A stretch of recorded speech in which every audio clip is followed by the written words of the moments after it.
lang. Bakit muna tayo? Mamaya na tayo magmisa. Abuting tayong tanghali. Kaya nga, oo, mainit na mamaya eh. Kaya mo si nanay magmisa. Uy, sana bago tayo, Ate Aileen, bago tayo sumampa, umihi muna tayo. May ihian na doon lahat ay station. So, taas nga nito. Manilang yan.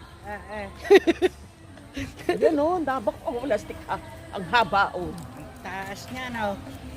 Tingnan natin tigas ni June. Iyak ang ano nito. Sasakar, hindi kaya yan eh. Tareko. Dito po kami sa kamay ni Jesus. Eh, mayaman ang may-ari nito. Napaganda eh. Ice cream oh.